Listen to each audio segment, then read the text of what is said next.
අන්දරේ සීනිකයා හැටි. එකමත් එක කාලෙක රජතුමා මාලිගාවේ මිදුලේ පැදුරු දමා ඊතා වටිනා සුදු සීනි වේලන්නට දමා තිබුණා. ඒ කාලේ සීනි කියන්නේ ඊ타ම දුර්ලභ රජවරුන්ට පමණක් ලැබෙන දෙයක්.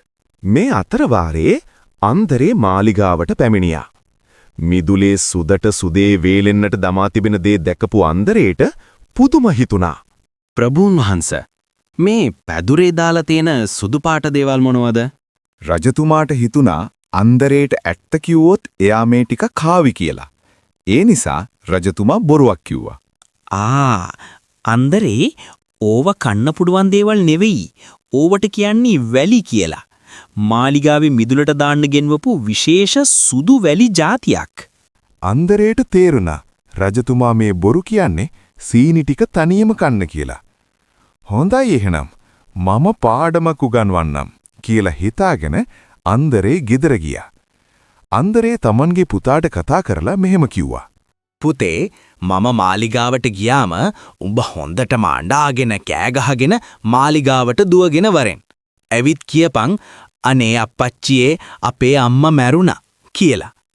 ටික වෙලාවකට පස්සේ අන්දරේ ආපහු මාලිගාවට ඇවිත් රජතුමා එක්ක කතා කර හිටියා.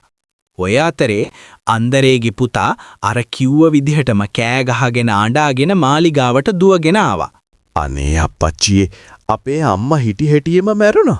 මේක අහපු අන්දරේ මහා හයියේ නඩන්න පටන් ගත්තා. අන්දරේ අනේ දෙවියනේ මගේ බිරිඳ නැතිව මම ජීවත් වෙලා වැඩක් නැහැ. මමත් නැරිනවා. එහෙම කියලා අන්දරේ පැදුරේ දාලා තිබුණ වැලි සීනි අහුරු පිටින් කටේ දාගන්න පටන් ගත්තා. රජතුමා කලබල වෙලා කෑ ගැහුවා. රජතුමා ආහා අන්දරේ මොකද මේ කරන්නේ? ඔය සීනි ඕවා කන්න එපා. එතකොට කට පිරෙන්න සීනි කාපු අන්දරේ මෙහෙම කිව්වා. ප්‍රභූන් වහන්සේ බිරිඳ මලාට පස්සේ මම ජීවත් වෙලා වැඩක් නැහැ. ඔබතුමා කිව්වනේ මේවා වැලි කියලා. ඉතින් මම මේ වැලි කාලා මැරෙන්න හදන්නේ. රජතුමාට අන්දරේ කරපු වැඩේ තේරුණා.